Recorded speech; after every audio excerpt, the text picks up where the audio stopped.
Previously on Survivor. Stay away from my baby, Charlie! I'm not a bloody kid. Peanut butter. We can't go back! Jack! Oh, that was Titanic. Welcome, everyone, to Respawn Aim Fire, the kick-ass irreverent gaming podcast brought to you by Affable Idiots. I'm one of your hosts, Chad Michael. Put that baby in a... What's the thing you put... Bjorn. Put that baby in a Bjorn. Baby Bjorn. Innes. Yeah. We have with us our usual co-host here, Adam. Take that baby out of that, Bjorn. Gumby, how are you? Take the baby out of the Bjorn, put it in the microwave, a la The Flash. I will say really quickly. Exactly, yeah.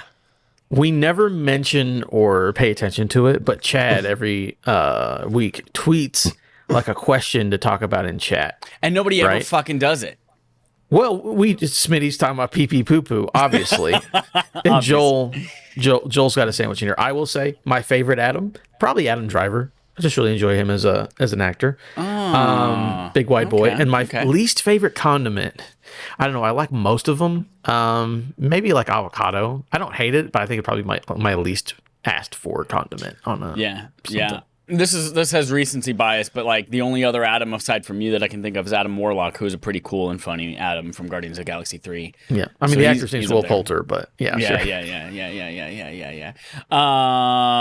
We have a third person here who knows a good Adam, Alex. Take the baby in the Bjorn, put it in a box. Nobody knows whether it's in or out. Schrodinger's box. Alex Kozina, how are you?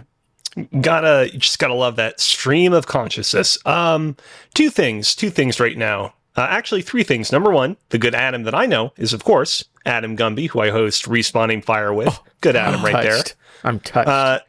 Number two, I am, for the first time ever, doing not just Respawning Fire, but any podcast, any Twitch stream from my standing desk. I am no longer seated. I'm finally taking a stand. Whoa. Number three, I don't know why, but it is muggy as hell inside my house right now. I'd imagine that people who are listening at home won't be able to.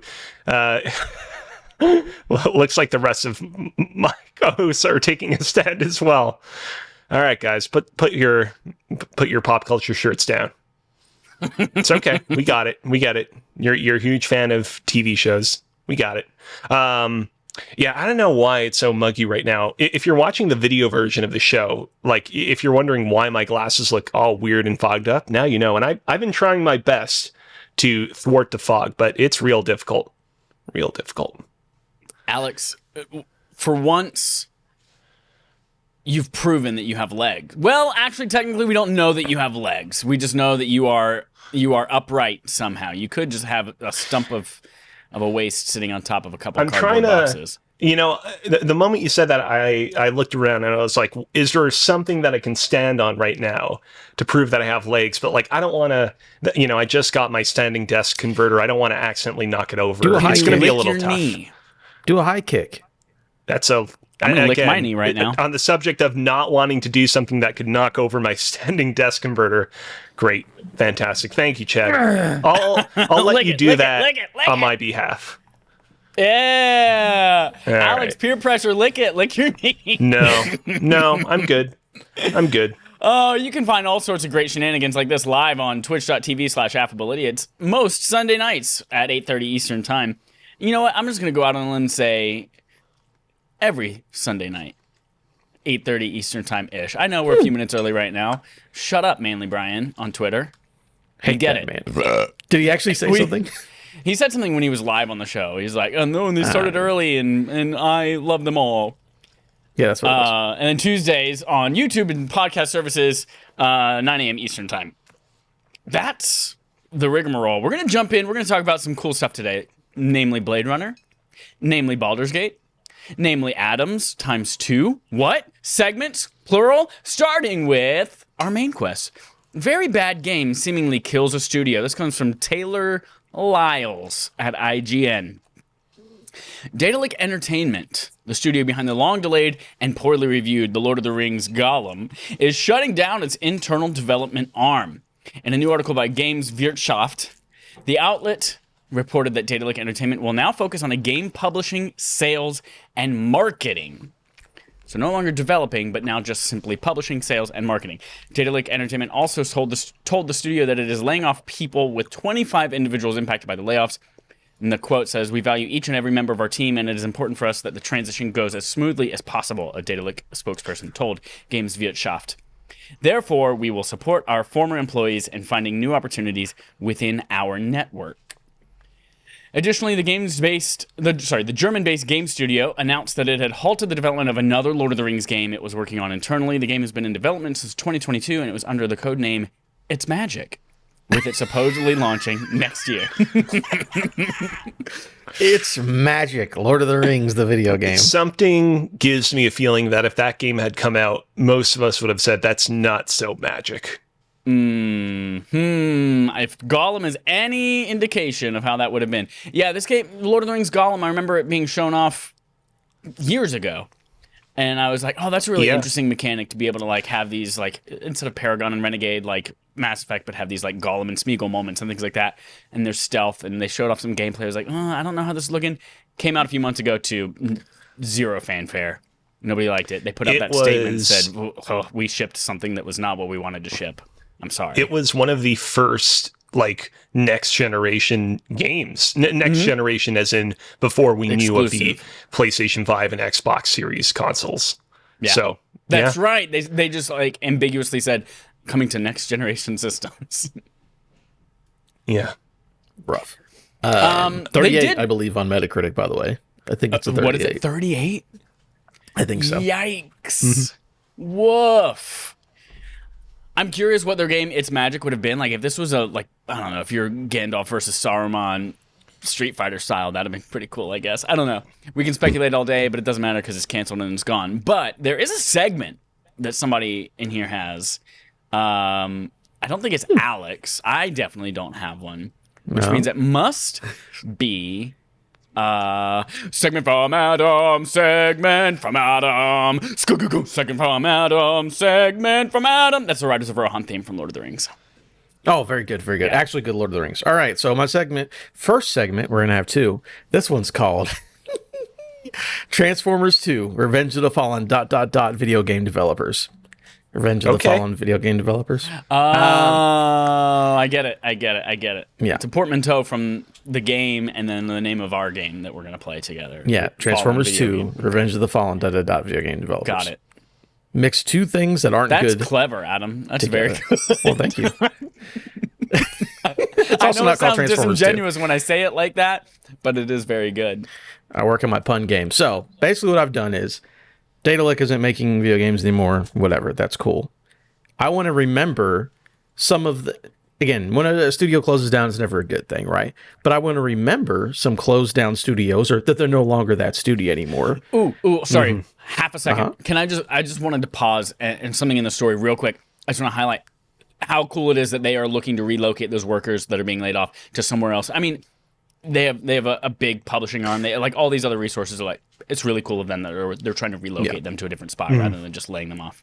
Sorry, just continue in your game. Yeah, no problem. See, yeah, we're talking remembering closed down studios. This isn't all negative. It's like, oh yeah, these guys were great. They were awesome. So what I'm doing, it's a game between the two of you. And there are clues. There's a first clue, a middle clue, and a last clue. The first clue is the first game they developed. The second clue is a middle game they developed. And the last clue is the last game that they developed. If you can guess the studio that is no longer exist as the studio, you get points, oh Lord, based on where you answered it, right? And whoever wins at the end. And I've got a little blurb about these studios, so it's pretty cool stuff. I will start. Woo! We are a burpee bunch today. I gotta say, I apologize. I feel like I started the wave and everybody else followed in my suit. It's this hard-ass Mountain Dew I've got right here. All right, so the first one, I will go ahead and tell you right now, not easy, but we'll try it. And again, just shout them out whenever you have a guess. It's fine. You guys. I'll say before we get started, like I expect that with most of these, it's going to be real hard at the beginning because I feel like most video game developers, you rarely remember what video games they developed first. Like Naughty Dog made 50 games that nobody has ever heard of before they made Crash Bandicoot or what have you, for example. All right, so. Again, if you guess in the first one, 3 points hit it. I'll tell you how many points you get. All right. Cool. First clue. The first game that this studio made was Goosebumps Escape from Horrorland. Okay. Does anyone have any clues or any guesses so far? Can't get it wrong. It's a tough one, I know. Next up, I'm going to give you two in the second spot because I was like, one of them feels a little. Again, this is a very hard one in general, and I was like, I'm going to give you guys two just in case it jumpstarts your mind. So first up, again, the middle of their development cycle, Clive Barker's Undying. I've heard of this game before, but I can't put a developer on it. I have no idea. Is Clive Barker a celebrity we should know, or is it a made-up video game man? I think is he a graphic novelist or something? He's got a lot of things He's one of those like him. graphic novel like toy people. Yeah, it's like Todd McFarlane, but not as cool. Yeah, Okay, exactly. Okay. And this is the second game in the middle tier, Medal of Honor Frontline. Okay. So a developer who made a Medal of Honor game. Frontline was that the VR one? No. That would have come later. This is in the middle of their development cycle. Okay, Their life as a studio. But they do have to make a Medal of Honor game, just in case that jumpstarts anything. The last game that this company made, I remember working at GameStop and getting ads for this video game all the time, and nobody bought it. Medal of Honor Warfighter. So there we go. We have two Medal of Honors in this list. Maybe they made a lot of Medal of Honor games, but Warfighter was the last one that they made. It's one of those ones where it's like, it's not at the tip of my tongue, but I can like picture myself reading IGN, reading about this specific studio getting shuttered because their attempt to rejigger the Medal of Honor franchise didn't work. Yeah, again, this one is just can't reach for it. Yeah, it's very difficult. I didn't expect it. I would have not gotten this. But the Shout studio, out to Fishy Picks in the chat confirms Clive Barker is real. Thank you. What up, Kylan? Thank you very much. Clive Barker's a real man. All right, so this one is Danger Close Games. Right. Never heard of them. Who is that? I heard of them. I heard of them because way back in the day, way back when I used to write scripts for the YouTube channel Gamers, spelled GVMERS, Danger Close Games came up in like the video that we did about the Medal of Honor series, but it's been a while. Yeah, Did you I've got a know- little information on them whenever you're ready, Chad. Like the old, you see on like the Library of Congress, and like they have that same old font, and the U is always a V, right? So like, Alex, did you ever have people confused that your channel is called Gummer? No, Just a bunch of old people without their teeth just. no, that never happened. There's a lot to discuss when it comes to my time with that YouTube channel. I really I never loved the Gamers name, but it was one of those things where like we were already established when I joined the company, so I didn't have much of a say in that. All right, so a little information about this company, Danger Close. The company was founded in March of 1995 as a joint venture between DreamWorks and Microsoft. Whoa! Right. In 95. Yep, under the name DreamWorks Interactive. Right, because Spielberg was involved in the Medal of Honor series. Oh, was he? For real? What? Not So in he's like an involved in intimate Halo. fashion. Like he wasn't like a creative director, but he was like one of the people pulling the strings at the top, supplying the money works and whatnot. Yeah, yep. I'm So in pretty certain that's true. I believe you. In February of 2000, the LA studio, the Los Angeles studio DreamWorks Interactive was acquired by EA and renamed EA Los Angeles, and then changed to Danger Close in 2010. The studio's sole responsibility after 2010 was to develop games of the Medal of Honor franchise. So it was a DreamWorks, Microsoft thing, and then it went to EA, and then they changed the name and closed them up. All right, the next one. Yeah, what's up? The series Medal of Honor was developed by DreamWorks Interactive with the game concept and story created by Steven Spielberg, and it came out There we go. It came out of Spielberg's inspiration for the series emerged while directing and producing Saving Private Ryan. Saving Private Ryan. Yeah, it's very Saving Private Ryan. Concurrently be Oh my gosh! Here's another fun Chad fact. You ready? I had to give a presentation in world history in 9th grade about the battle at Normandy. And to do that presentation, I took a bunch of screenshots from Medal of Honor of them storming the beach. Yeah. Yeah. Very nice. All right, next one should be a little bit easier. Just a heads up. No points on the board. That's fine. So the clues on this are there's basically only one clue, so there's only 1 point value. Oh, there's 2 clues. Okay. So I would say that this company assisted they led development of DLC for the Mass Effect series. Okay. So they did DLC for Mass Effect. Any guesses? I have a theory, but I wanna hear some more hints before. There's you only take a one stab. more hint. Okay. Hint away. Okay. Then the last game that they made was Mass Effect Andromeda. That would be BioWare Montreal. Give yourself 1 point, Cozy. There you go. Damn. Formed in March 2009 to assist Edmonton Studio Sorry, I'm when doing necessary. a podcast right now. Do not cut that out, Chad. They know, for the record, they know that I'm doing podcasts at this hour on these days of the week, but they just insist on blanking their memories every time they open the door to the basement. Anyways, Look, you still standing in there, kid? But yeah, 2009, they were assisting the big BioWare, and then they got shut down in 2017 or they got merged into Motive after they put out Andromeda, and everyone hated it. So that was an easy one. Alex gives us 1 point. Very cool. Next up, and I did this one on purpose. This one would be too easy, so I made it harder. Just a heads up. Ooh, that's what she First said. game, very good. This one is true, though. The first game they ever developed was a game that had Texas Hold'em in the title.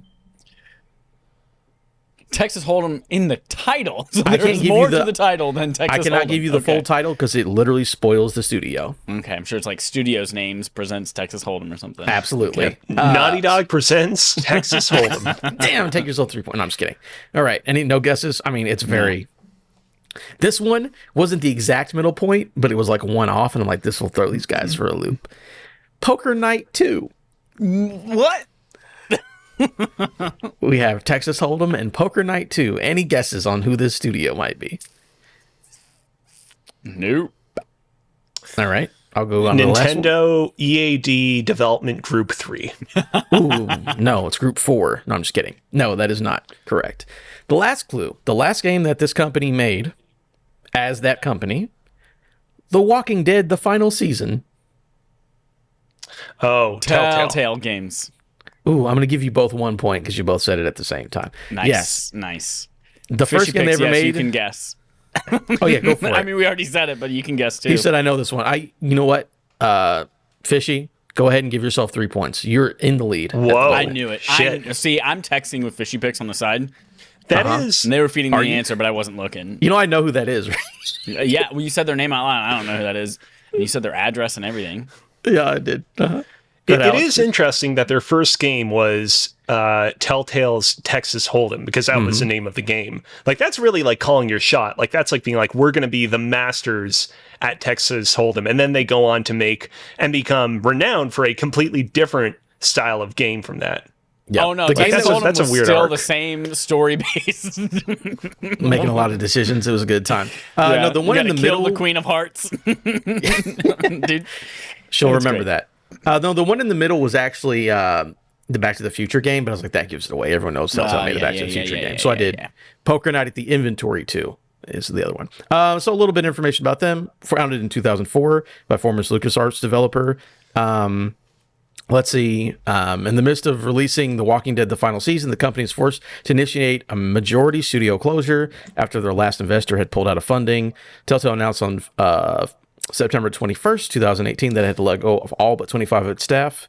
And we know what happened there. Telltale fell apart. They had just enough help to finish that last season, and now they're back with the same name, but it's technically not the same studio. So That you guys was. have points. It was one of those studios where, like, in the moment, I think we were all kind of tired of them putting out the same kinds of games over and over again. But now that we're in kind of a dearth of Telltale style adventure games, like, I wish that they were still around and putting out, like, oh man, like, name like a popular movie that came out like last year. We have The Expanse coming out later this month. Sure, that's fair. And I'm Telltale's not saying Expanse. those aren't happening. I'm not saying that we aren't getting these games. We're getting, season 2 of The Wolf Among Us, but like they're waiting on not that. coming out with the same level of expediency as the Yeah. old games. And I kind of wish, now that we're no longer in an embarrassment of riches, we, miss it a little bit. All right, moving on to the next one. Again, Fishy, play along in the chat. You're technically ahead. He has 3. Chad has 1. Alex has 2, I believe. All right. First game that this company made, Cyber Empires. Ooh, spooky you know who it is? alien robot. men becoming wolves, wolves becoming men. The one in the middle, Blood Omen: Legacy of Kain. Ooh. Oh, what is the studio's name? Is this sparking some memories? Yes. What is the studio's name? That's what I need to know. I'm gonna need another one. Okay, last one. This is a weird last game. X-Men Destiny. Was that on PlayStation Portable? Is that what that was? I feel like I played it on 360 or something. I don't know. Maybe there's a port of it. Oh God. Any guesses? Chad, I can't for the life of me remember what this one's called, so I'm going to give you another hit on my behalf. This is the same studio that did Eternal Darkness. For some reason, hold on. I'm getting Spirit, if you're in the room. Feel it. Channel it through me. Feel it, Chad. Let it flow into you. I see there's an F. We have to collectively figure this one out. Is there an F in the room? Can you give me the guess? I'm seeing F is the first letter. Might be the last letter. Adam. It's a name like Siphonics or Playonics or Phononics or something like that. Okay, you guys are done. You guys didn't figure it out. So these are some other games that they made, which Cozy was right. They also made Eternal Darkness, Metal Gear Solid: The Twin Snakes, and also that famous Xbox game, Two Human. Right. Silicon Knights is the name of the company. That's it. Yes. So, founded in 1992 by Dennis Dyack, the company was headquartered in St. Catharines, Ontario. Dyack left Silicon Knights to form a new game studio after the loss of a court case against Epic Games over the game engine Unreal Engine 3. Thanks for nothing, Epic Fishy Games Picks. won the case and countersuit for $4.45 million on grounds of copyright infringement. So basically, they made Two Human. They sued Epic over the Unreal Engine, lost, and it closed down the studio. But they made some cool stuff. You hate to see Was Two Human a good game? I don't know. Never played Probably it. not. I think they're probably not. They complained that they didn't have Let's the see. Unreal Engine. I don't remember the story, but I don't think anyone cares about Two Human. Because I remember that game coming Xbox out. 360 has a 65. I remember it coming out early on in the 360's life, and I remember it being one of those games where, like, it wasn't like super well reviewed, but people still talked about it and played it and like had a lot to say about it. I saw that box art all over GameStop. That's all I remember. So many used copies. Yeah. of that video game. Crazy. All right, guys, I have two more. Okay. First up, this studio's first game ever was Skeleton Warriors. Ooh. Ringing any bells? Nope. I love how all these first games are just so generic. Yeah, Texas Hold'em, Skeleton Warrior. Yeah, Cyber Empires is great. All right, their next one. This one will probably give it away. Tony Hawk's Project 8. I can see the logo in my brain. Baby, I'm a Superman. Just remember that song being in Tony Hawk. No idea, Chad? Can't give me a guess. I have to move on to your last one. Yeah, the last game that this company worked on, Call of Duty Advanced Warfare. Is that this? They have the thing going through the eyeball and the. Yep, I can tell you that now. What is the name? It's Alex. We got to get through this together. Spirits. I know. Like, I know this is a studio that worked on Tony Hawk games that eventually was absorbed into the Activision machine, but I can't give you a name if my life depended on it. I'm sorry. I will give. Oh God! Chad, you'll get a point. It has the thing going through the eyeball and twist and the barbed wire, and I always remember being like, "Oh, that's kind of gross."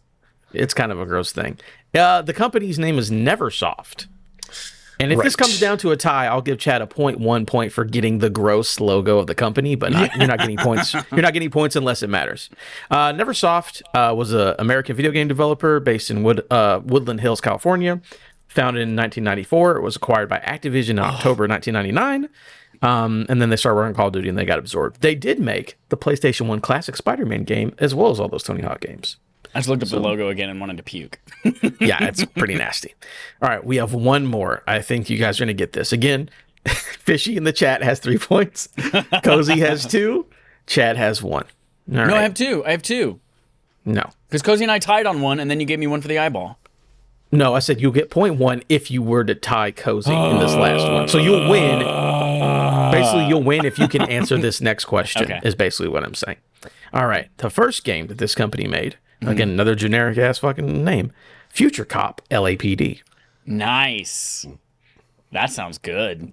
Future Cop LAPD. Any guesses? You guys know this offhand? Cozy, you can win if you get anything that's above 1 point. Nothing yet. Okay. Ooh, There we some go. more clues. A game that came out in the middle of this studio's life, The Simpsons game.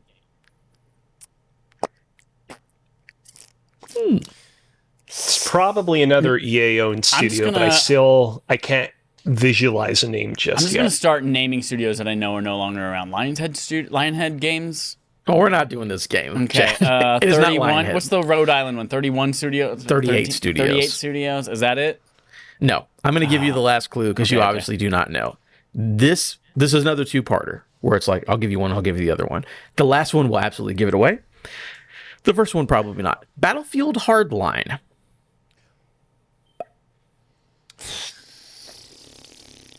Was the last game that they officially made. I want to make sure that I don't get the name incorrect because I know what it is. I know what it is, but like I don't know if my memory is playing tricks on me. It is the EA-owned San Francisco-based studio, Visceral Games. Visceral Games is correct. Nice, Alex. Nice. Thank God. What I'll I was give you that concerned one. about was like, I feel like there are a lot of studios in the industry that are called like, oh, it's blood-sucking games. It's like blood and gore games. And I'm like, is it Visceral Games or is it another similar name, but I'm just defaulting to Visceral? It is Visceral. The second clue was Project Ragtag, which was the Star Wars game that was canceled, which I feel like would definitely give it away. Yeah. Because that one was in development when it got canceled. Again, I also didn't include Dead Space because I'm going to say Dead Space. You should know what it is. When I say but yeah, Dead Space, you say visceral. Dead Space. Visceral. So before Dead Space, Visceral Games worked on games such as Tiger Woods PGA Tour and The Sims. They have a lot of Sims Wow. in that games list. But then they made Dead Space and it was great. And then they got Dead closed. Space was all about like, y'all, I hate fucking looking at these Sims every day. I fucking hate them. How do we just kill a bunch of fleshy looking bodies so that I can take all my blow them stress apart. out? It was great. So technically, first place is Cozy and Fishy from the chat. Whoa. Second Get place fishy is Chad. pick. Yeah. Good job, Chad. You got That's okay because first is the worst, second is the best, and third is the nerd with the hairy chest. So. Oh man, we're in elementary school. That's my segment from Adam. All right, that brings us into our playtime where we talk about games we played over the last week. Going on, I want to end with the interesting one from Alex. So we're going to start at the top and work our way down. We're playing Axiom Verge this month, and by that I mean we're about done playing Axiom Verge this month. So I played a little bit of that, and by a little bit of that I mean a lot of that. Man, I miss the Vita. I've been playing it on my Vita, on the plane, a little bit in Rhode Island, a little bit today on the couch. The Vita's just like, I know it's a smaller screen than the... Oh, another Vita. Here we go. Everyone, let's hold our Vitas up. Oh, everyone hold your Vitas up. Hold your Vitas. Mine's charging because I played it till it died. Yeah, I miss it. It's such a good form factor. It's big enough, but not too big. It's great. It's fantastic. That's what she said. Anyway, Yeah. that's exactly what she said. She wrote that in her journal, and I stole her journal and published it. So we're playing that. We're going to be doing that Barf episode tomorrow night with a special guest who likes Axiom Yesterday, Verge. if you're listening Oh, yeah, if you're to listening the to this live, podcast. it's yesterday. It should be out already relatively soon. Yeah. Moving on. I just wanted to mention that I beat Diablo 4 and finally got all through that Ooh, campaign. here we go. I made myself do it before Final Fantasy 16 came out because I knew that's going to suck all my life away. So I was playing this like up until about 30 minutes before I needed to leave for the airport. And I was like, I have to beat this now. Very much enjoyed the campaign. Excellent cinematics towards the end. I don't know if I'm going to do... I'm like level 48, so I'm close to the level that they want you to be for the post-game and getting Paragon points and all that kind of stuff. I don't know if I'm going to stick around to do any post-game stuff unless like a group of other people are like, we need people to do this, please. And they're like, yeah, I'll do it. Who knows? But yeah, That enjoyed is like a question that I did want to ask you, Chad, because like I'm right now at level 56, world tier 3, and I haven't reached that point in the game where it's like there are some like very lofty long-term goals that I have to hit, like for example, getting to world tier 4, completing this and that to get some trophies, but like there's not really a strong narrative drive anymore. There's not like a major pressing thing that I need to complete that's like the carrot on the end of the stick driving me forward. And it is while I still have, enjoyed playing Diablo 4, I'm not necessarily as in as much of a rush to keep playing it as I was back when the campaign was still going on. And so it's going to be interesting to see how my own time with the game goes over the next few months. Yeah, and if you're playing it for trophies too, I would definitely... The developers nerfed the experience that you get in the game for a lot of things, and then they're going to they're going to remedy that somehow in the coming weeks with patches. So I know there's a trophy for like getting every single character class up to level 100. And so I think it's just for one character. Oh, is it one character? Yeah, maybe the rest. It's one character to level 100, and then one character on hardcore mode to level 50. So yeah, that grind is apparently right now real tough. So I'm going to wait a while before you start grinding that out. I will say I'm excited for Seasons. I'm done. I beat the story. I'm done. I have the hardcore Nightmare 2 or whatever, or Nightmare, the 3rd level difficulty. Yeah. I'm like, this is cool, but I'm really just excited for the season so I can start a new character and run through the season with that. Well, maybe I'll join you if you do that too. Season starts sometime this month, right? In July? Yeah, mid-July is what they said. Yeah. Cool. I will be in Europe when it launches, but when I come back, we should definitely try to coordinate getting together and doing some seasonal stuff. Your silly face. Inscription, y'all. I sat... Matt...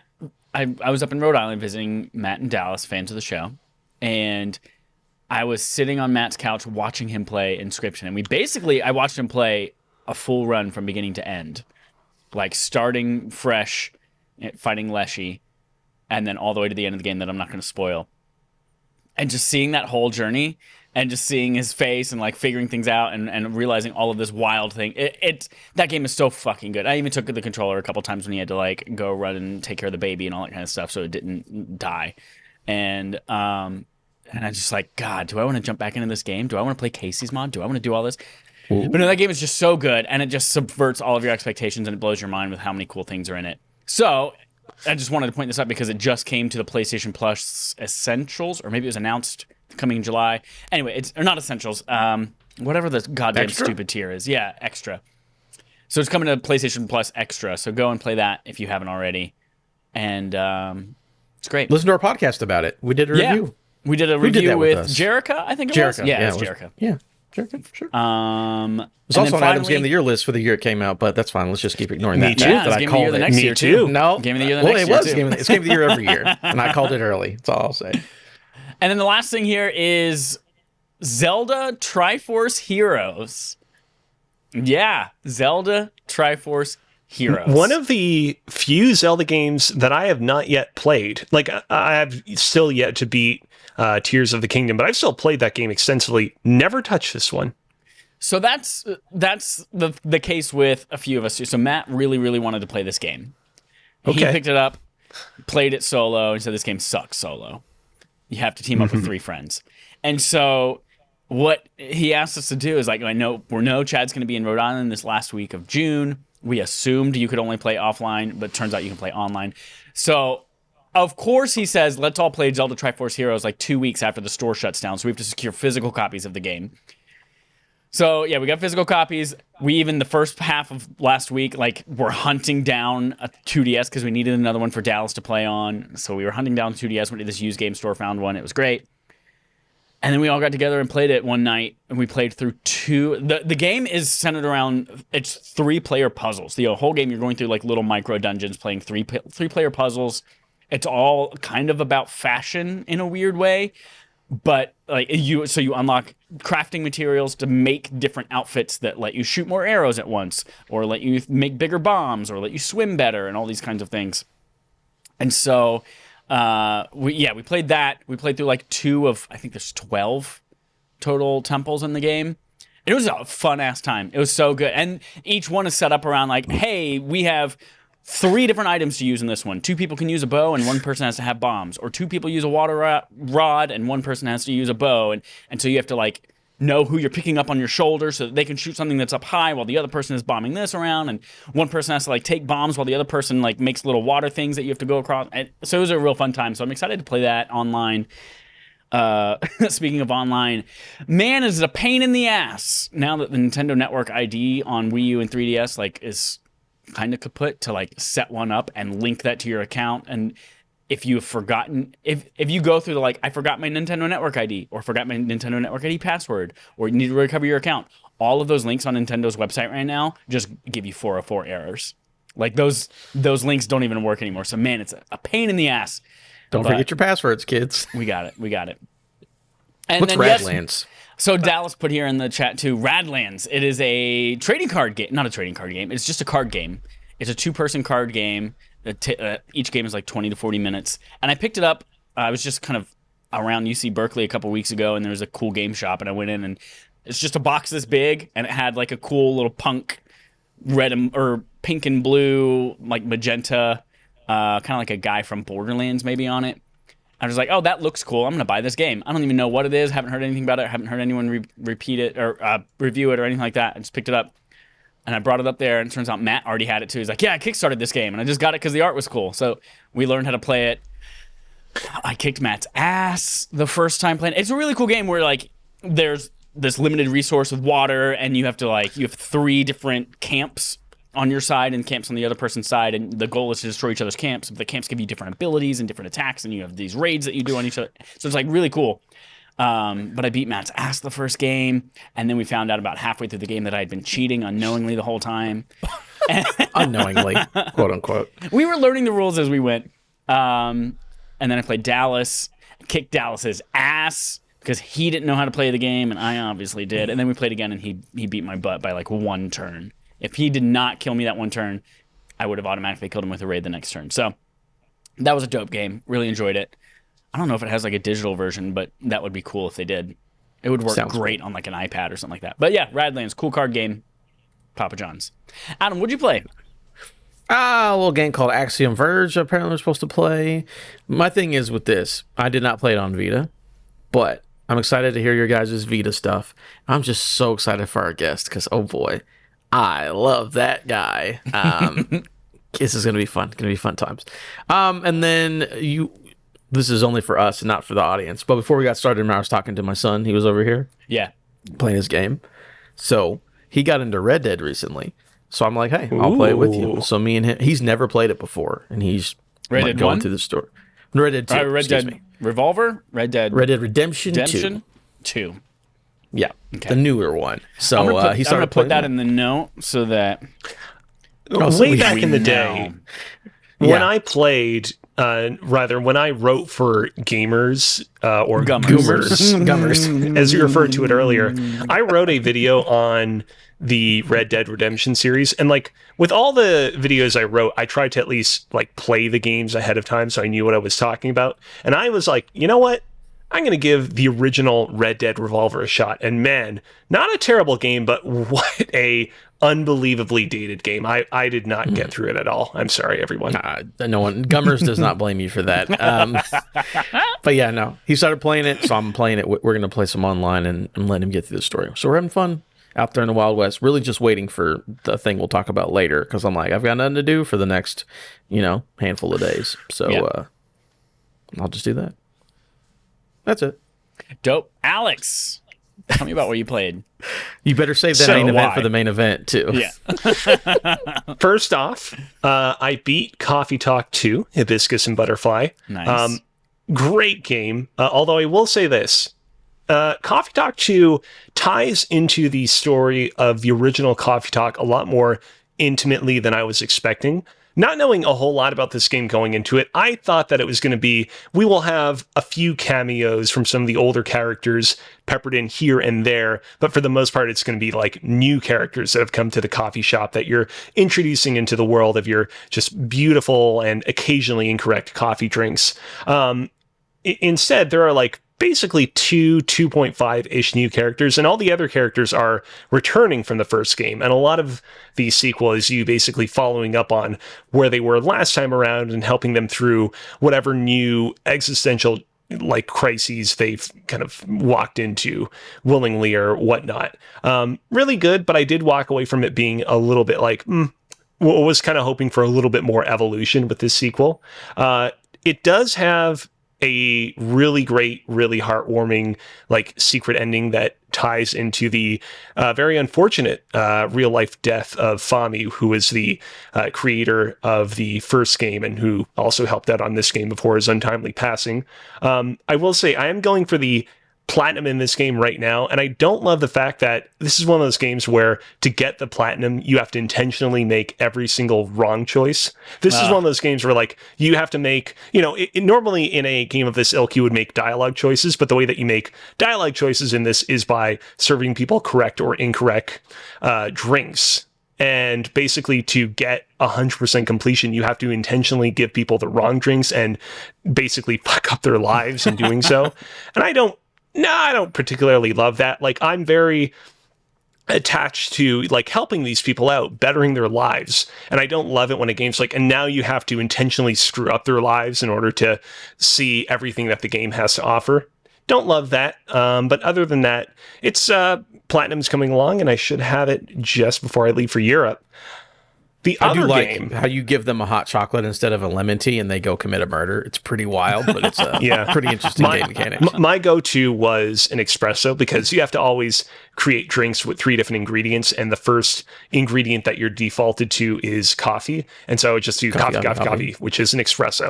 And I'm like, hey, I know you said you wanted a hibiscus super light drink, but how about an espresso? I know you're stressed and your life is hurting right now and you need to calm down, but how about lots of caffeine? I know you said that you wanted a Zobo, which is a butterfly pea-based drink from Zimbabwe, but how about an espresso? Butterfly urine?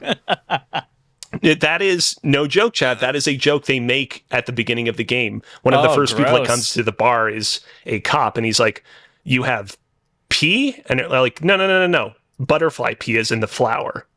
Do I think it's a flower. I don't actually think I've ever I had it myself. need to know for a podcast right now. Probably not. They don't live very long. They can probably hold it in until they die. At a coffee shop. And where does the pee go? Do butterflies pee? No, butterflies do not and cannot pee. They do not have any kidneys or a bladder, and they cannot produce urine. And I just confirmed via Google that butterfly pea is a flower. So nobody can both those things get just blew that. my mind in equal measure, by the way. Yeah. Without the organs to urinate, butterflies do not pee urine, but that's not to say they cannot pass liquid. Butterflies can spray out the excess liquid that their body doesn't require through a tiny hole underneath their abdomen. That's peeing. That's peeing. I think it's like the chicken thing where it's all one hole. Most insects require some water to stop their bodies dehydrating, but no, that's if there is a hole towards the bottom of your body that you spray liquid out of, and not in a diarrhea sense, that's peeing. Just because it's not filtered by kidneys. That's heard it here first, folks. I can't argue with you, Chad, man. You got a right hole here, at the bottom. rewriting world biology. What holes do butterflies have, and do they poo out the same one they pee out of? Everybody like wants birds. I believe that's called a cloaca. Speaking of, but I don't know how to spell it. God damn it! I have to fight the power once again. Butterfly Speaking from the of same pee. website. Butterfly poop. Everything you've ever wanted to know. Are you done, Chad? No, we've come this far. We got to figure out what holes that the butterfly poop comes out of. Well, I didn't know about this fantastic game. I didn't know that you were so motivated to learn about the anatomy of butterflies and not talk about the next game that I have on my list. Okay, 2 things. Uh-huh. This one's gross. Okay. Hold on. They only excrete excess amounts of fluid when it's absolutely... Oh, they do not poop in an orthodox way. They excrete excess amounts of fluid when absolutely necessary. And you might be tempted to go, oh, so they pee instead. Scientists do not classify these excess fluids as urine. That's because they don't have the same composition.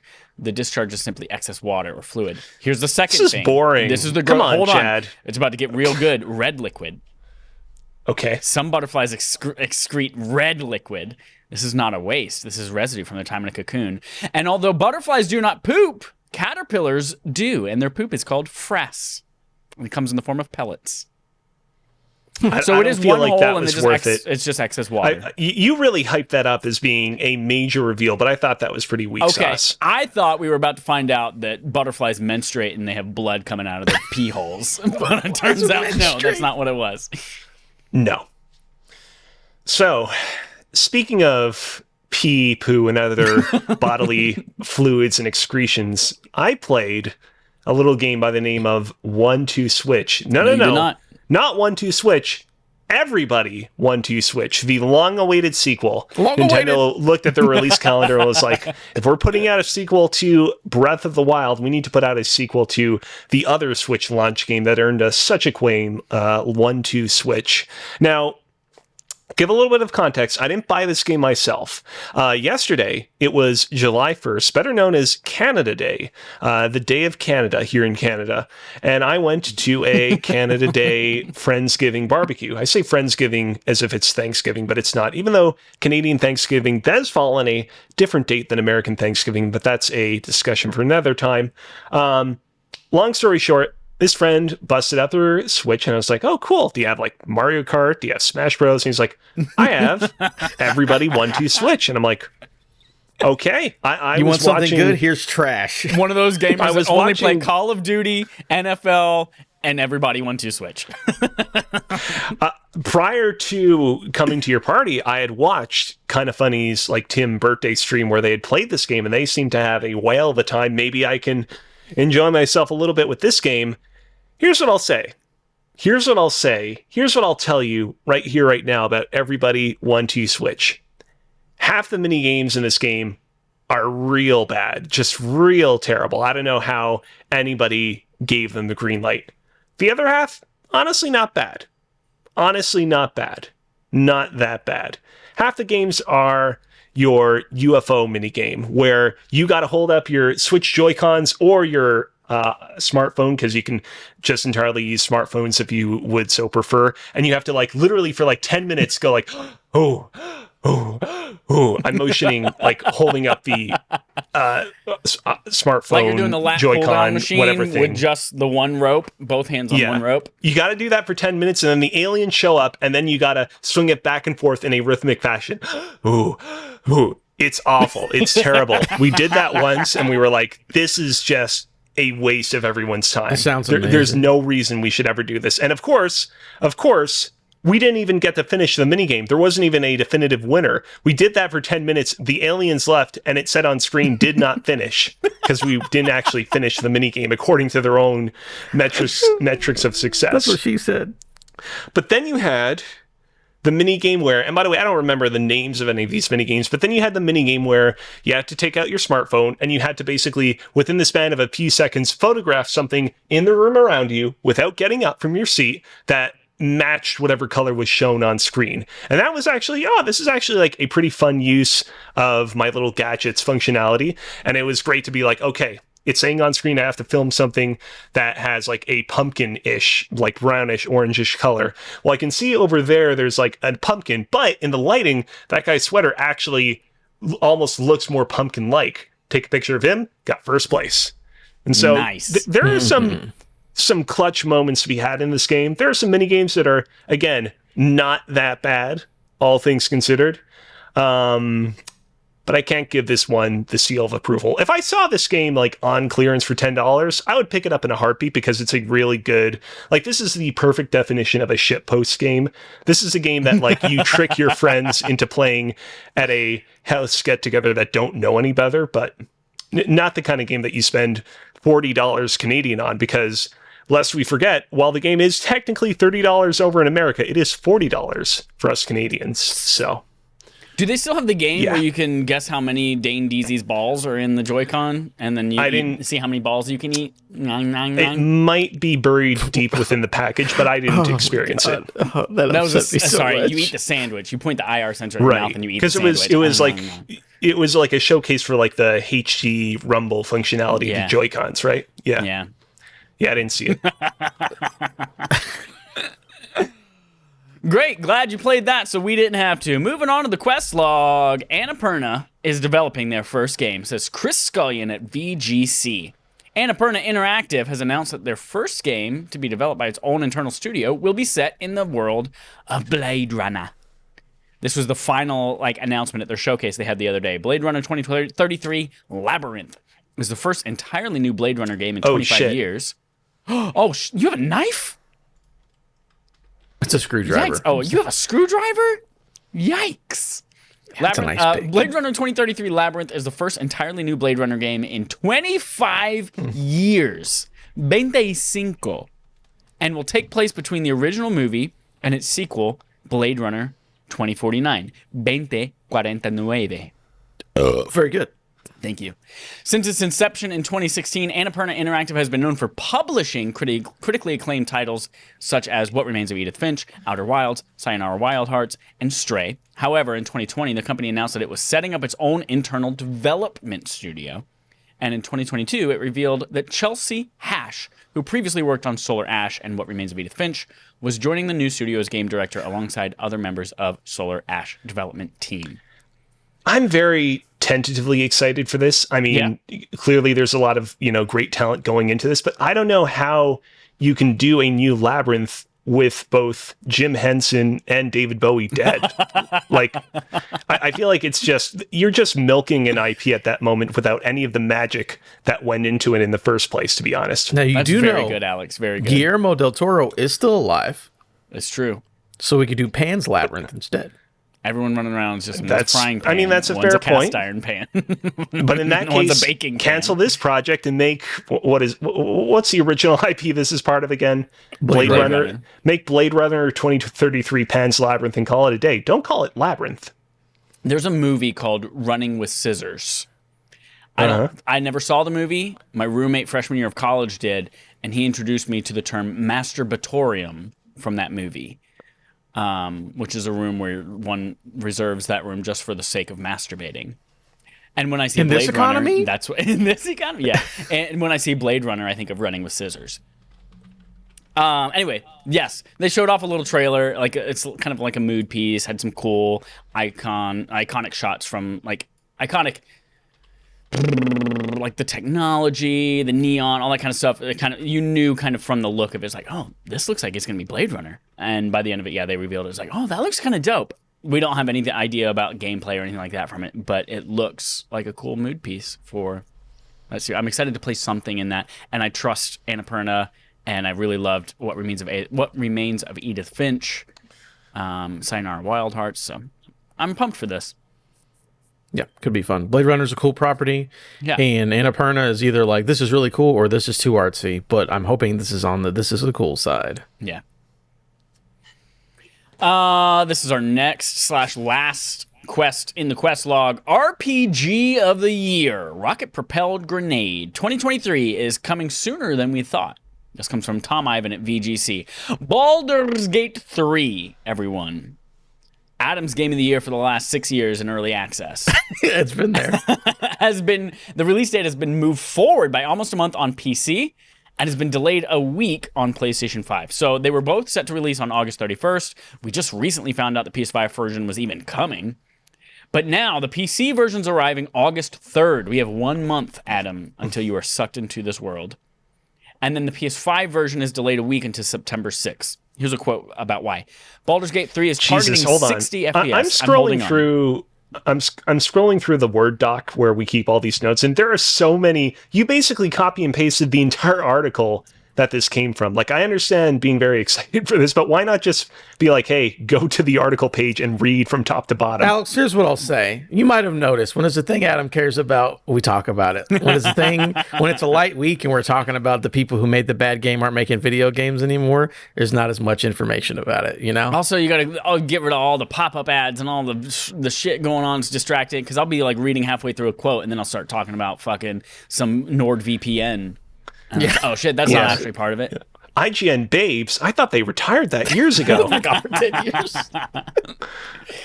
Here's a quote. Baldur's Gate 3 is targeting 60 FPS, and we're close to achieving that on PS5 platform, but we need a bit more extra time, said Larian. We don't want to compromise on quality, and we feel it would be a shame to downscale to 30 FPS or make other compromises to hit an arbitrary date. Larian confirmed Baldur's Gate 3 includes more. This is fucking wild. It includes more cinematic dialogue than 3 times all the Lord of the Rings books put together. And it has 174 hours of cinematic, which is twice the length of the entire Game of Thrones series. That's wild, and that scares the shit out of me. But Adam, I know the that next makes you part. super excited. I think the next part we'll explain is you're not going to play this game for 200 hours in one sitting. Oh, of course not. So the quote here is, all that content serves to give you a tremendous amount of choice and consequence, ensuring everyone's adventure will be unique. And what's more, you'll be able to enjoy that content not only in single player, but also in online multiplayer or local co-op with split screen. Now, we'll stop you real quick. Okay, yeah, we'll pause. Because you're good. So I know I remember you tweeted this earlier, talking about how much dialogue and stuff was in it. It's like that is a lot of stuff. Technically, all I said was Jesus Christ. You did say just Jesus Christ. I think the interesting thing here is that, again, I'm excited for it, so it's Adam is interested, whatever. The thing here, even just playing early access, where I'm like, yeah, 175 hours of cinematics makes sense because your choices matter, right? Like you can do a thing at one point so I did a thing, I made a decision, and then I literally did not meet a character for the rest of the game. There's a major character who probably has, 2,000 voice lines and like 3 hours of cinematics that it doesn't exist in my video game. So my assumption is that there's so many choices you can make that change things drastically. They're like, well, we just got to put it all in there. That's why it's taken 7 years to make this video game, because you can do anything. I get this FOMO about like, God, what if I made the other choice? What if that was the cooler choice? Or what if that led to this person surviving instead of dying? So I get so stressed out about those choices. I know. And we all know, actually this won't be the case. Dear God, hopefully not. We all know there's going to be a trophy in there that says, see all the optional endings and all the options. Oh, there's definitely not going to be. There's no way. I'm likely not going to jump into this game, but I can't imagine how much of a challenging platinum this is going to be. Like, this is probably going to be insane. Unless they go the opposite route with the trophy listener. Like, this is just a sampler platter, and people that really care about the game will dive into the madness. Like, beat the game, you get the platinum. Right. Thank you. Exactly. Have a good day. Who knows? This is every RPG fan's, like, hopes and dreams, though. I know it sounds like a lot, and it probably is a lot for most people. But for us loyal RPG fans, this is exactly the thing that we want. Yep. And if you're wondering if you're ever going to be able to play this on your Xbox, here's a quote about that. We're optimistic about Baldur's Gate 3 on the Xbox Series X, but in order to announce and release the game on Xbox, we need to ensure that the game is performing without compromise across the entire Xbox X and S ecosystem in multiplayer and with split screen. We already put a lot of effort into making it work and will continue to do so. Like with the PS5 version, we'll release it when it's ready. We'll update you as soon as we can. Yikes. There is a very public statement saying Xbox Series S is holding us back from releasing this game, which is something that Microsoft assured us wouldn't be an issue, but it looks like it is starting to be an issue. Well, this is a unique game then. It is like incredibly huge and ginormous. And yeah, I think specifically they were like, the issue is that you can play split screen, which means that one person could be in the first 3 hours of the game and someone else could be 100 hours in a city on the other side of the world at the same time. They're like, we're gonna figure it out. Yeah, but it's kind of rough with the S, but we're gonna figure it out. So, I wonder how big this game is. Like the download size of this is gonna be, and maybe you wonder if that's why they made the like 1 terabyte version of the Xbox Series S. But Baldur's Gate and only Baldur's Gate on that bad boy. Yeah, D. Smitty Game says I'm going to play it for 10,000 hours. No, you're not. You're going to play it for 172 hours in the first week, and then you're going to play Starfield for the rest of your life. This game's coming soon. A month for PC nerds, 2 months for everyone else. It's going to be great. Can't wait. And that brings us to... Oh, shit, I had a song for this one, but I can't remember it at all. Segment from Adam. A segment from Adam, keep me down. I'm talking about the best games. This is the segment from Adam. Very cool. All right, this is really quick and easy. By the way, banger month this past month. These are the best games in June. June 2023, according to Metacritic. Street Fighter 6 at a 92, best game of the month. Street Fighter 6, everybody, 92. I think that's probably the highest score that they've had, because I looked at them in the past and they were good, but not that good. Diablo 4 at a 91. Dave the Diver also at a 91. I saw that game's trailer. Night. Yeah, it looks great. I'll probably wait till it comes to consoles, but I definitely will give it a shot when it does. Yeah, I watched Joel play it for about 10 minutes. And the whole time, it was just him trying to figure out how to get his audio to work. And then whenever it did work, he just screamed, "I need to find a shark! I need to find a shark!" And that was it. That's all I know of that game. Interesting. Ghost Trick Phantom Detective at an 89. Nice. Final Fantasy 16 at an 88. F1 23 at an 84. And Elder Scrolls Online Necrom at 83. A little shocking that Final Fantasy 16 settled at an 88. Obviously, Yeah, right? 88, a great score, like nothing to be ashamed of, but like by comparison, Street Fighter 6, obviously a phenomenal fighting game. The mechanics there, very, very fine, but I feel like I heard way more people complain about some of Final Fantasy 16's extraneous offerings versus Final Fantasy. I heard way more people complain about Street Fighter 6's extraneous offerings in various modes versus people complaining about Final Fantasy 16. But I do know that Final Fantasy 16 is somewhat contentious amongst purists of the series that are like, well, Final Fantasy 16 is this, more traditional like role-playing experience, and this doesn't have a lot of RPG elements that I, know and love. Not my Final Fantasy.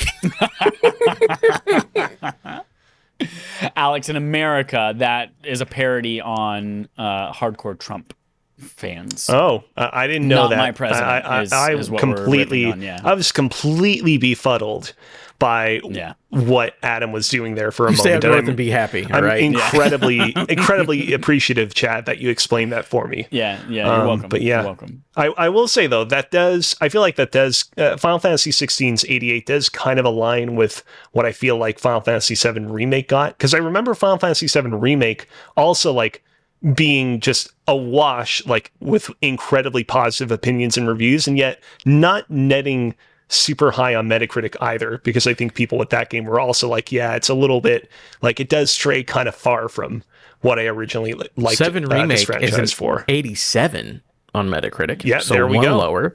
Stranger of Paradise 72. What about Which that feels appropriate. What about 7 Remake Integrate? Oh, 7 Remake Integrate is 89. Yeah. That added like the improved audio, ray tracing, that extra chapter with Kingsglaive is a 35. Oh, Oh man, Aaron Paul, Lena Headey, Papa John's. Love it. That's it. That's my segment. Oh, I would say for Game of the Year stuff, I mean, I'm not into fighting games, but apparently it's phenomenal. Diablo 4, of course. I'm very excited to start Dave the Diver. I've heard about it, I think, from the McElroys. I talked about it like last year when it was on PC Early Access. I'm like, fuck, that sounds good. Where did you hear that? On Besties? Besties, podcast? yeah. Okay. I think one of those, they're all the same brother to me, but one of them talked about it. And then I They think, do have 3 very distinct voices. no, though. they're completely different. No, they're incredibly distinct. Yeah. And then I think FF16, of course, for those people who are into Final Fantasy, should maybe also play that for Game of the Year. I don't know about Ghost Trick, but it reviewed well, so maybe, but I also have no idea what that is. I mean, Yeah, I know what it is, but I looked don't up, know like, what it is. yeah. I don't recognize this game at all.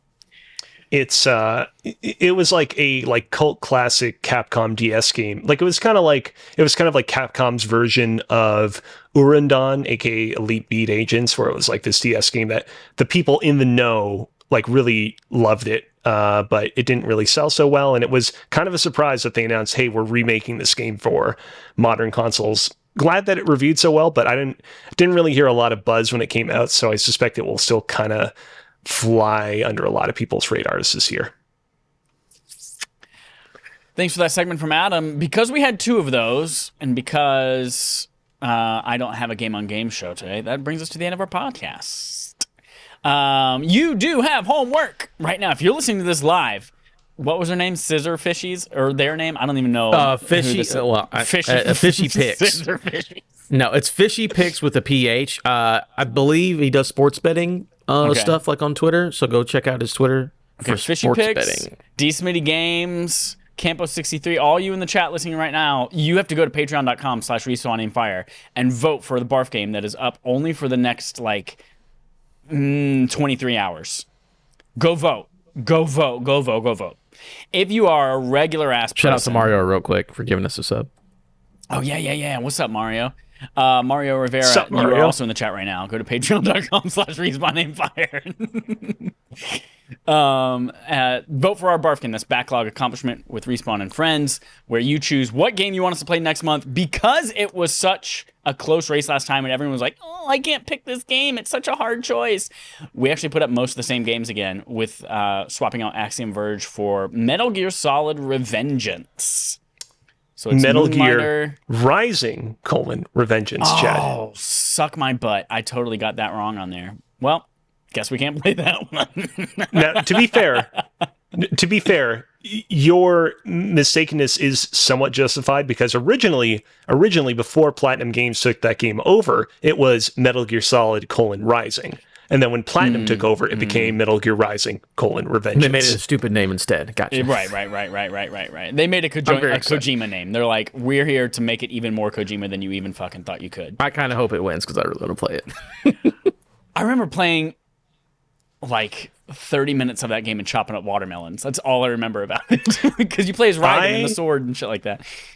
I have already played and beaten it. I played it like a decade ago, actually. So anyway, all of this is superfluous because everyone who listens to this podcast on demand, the thing's already been closed. We've already determined we'll tweet it out on Tuesday. Go vote. It's between, Hyper Light Drifter, Moonlighter, Enter the Gungeon, and Metal Gear Rising: Revengeance. Rising : is the reason why I'm going to take a poop after this. I don't know what that means, but it's provocative. Go do that. Go vote. Go to Twitter and vote as well right now. Everyone listening in the chat, go to twitter.com/respawninfire, vote there as well. Remember, the winner of the poll on Twitter contributes 1 vote to Patreon. That's the new way that all works. Speaking of Patreon, we've got new content up. First, everyone gets now last month's game show, RAF game show, which was a reprise of Rafparty, starring our friends from Press YYZ. It was a fun and frustrating and wild, wacky experience, just like always for me, and it was fun for everyone else.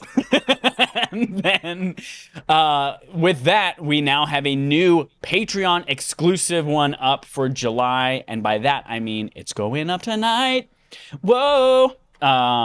So that is going up right now. It is a new game based around. Actually, we call it Pitch Perfect. It started as I think around Debatable, heavily inspired by Kind of Funny's Debatable, but with a lot of new features, improvements, and doodads to make it a little bit more of a fair experience for all the parties involved. Yeah, check it out. I drink half a bottle of bourbon in the course of an hour. On that show. It's so fun. It's us pitching Xbox theme park versus PlayStation theme park, and me and Trevor scream a lot and have a stroke, and Adam and Matt drink a lot and die. Name's Mike. And Mike, damn. Mike, that's right. Does Adam's level Hey, Alex, what's Mike's last name? Misfit Rolls. Go and figure out why that's funny on patreon.com/respawninfire, and then all the plebes who don't support us on Patreon get it for free in August. All right. That's it. That's everything in life is free.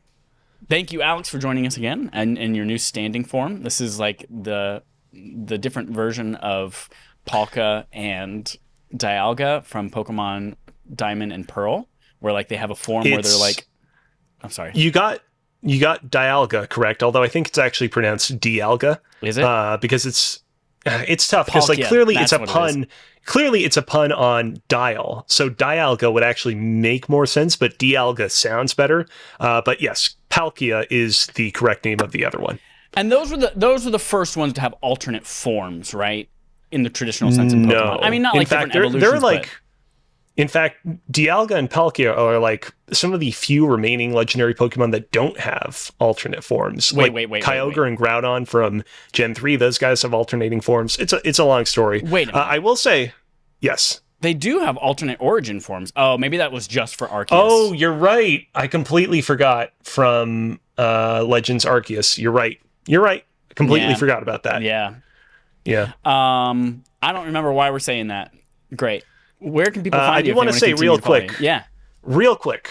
Yes, this has been the first podcast I've done with the standing desk. I feel like I need to do something to make my feet a little bit more comfortable because standing for the course of this entire hour hasn't been unbearable. I definitely appreciate the, lack of continued stress on my back because I'm always sitting at work all day. But I feel like I need to do something to just make it a little bit more comfortable for me because what I would make it find better? myself. Is if you Yes. showed us your feet on Twitch right now. If you Show us lick your feet. your knee. Lick your knee. Show us your feet. Don't know about that. But if you want to find out what I'm up to when I am not on Respawning Fire podcast and when I am potentially doing other no, Dallas, no feet pics, no feet pics. If you want to find out what I'm doing after or dark outside of Respawning Fire, you can find me over on Twitter at Alex Kazina, AlexKozina. Hopefully you haven't hit the 600 tweet a day limit, and you'll still be able to see what I've been up to this past week. Dope. Adam, now that I Love Misfit Rolls has concluded. Not yet. No? Wait. I feel like you've been telling us this We the have last one episode episode for like 3 left. weeks. It got pushed back. It got pushed back because someone was okay, moving. okay, So okay, we have okay. one episode left coming up, and then it'll be the end of the series. That's so wild. Did you all name the podcast, the thing after Mike? After Mike's last name, that's exactly where That's it came wild. from. It's wild. That's so huh? cool. Yeah. Crazy. Where can people go find that one now that it's been delayed? Where can they watch Just it go live? Isle of Misfit Rolls on podcast feeds or Misfit Rolls on Twitch if you want to watch the finale whenever it happens. Dope. That's it, everyone, for episode 314 of Respawn Aim Fire. I just realized, Adam, every time that I say the episode number, I always hesitate a little bit and I scroll to the top of the doc to see what you've written in there. I just realized it's right here in OBS in the stream information. Look Because at you. I type it in every science. Until next time, here's our usual sign off. I don't think it really came through. It is Discord. on the recording. Every time, Alex, it's gonna be on the recording. Discord just cuts it off. Yeah. Sorry, people on Twitch. You guys definitely didn't hear it. I love that. No, they did hear it because they get my audio unfiltered, not through Oh, Discord. so we're the only ones who get the bad audio. Exactly. Yeah. Oh, I don't like that.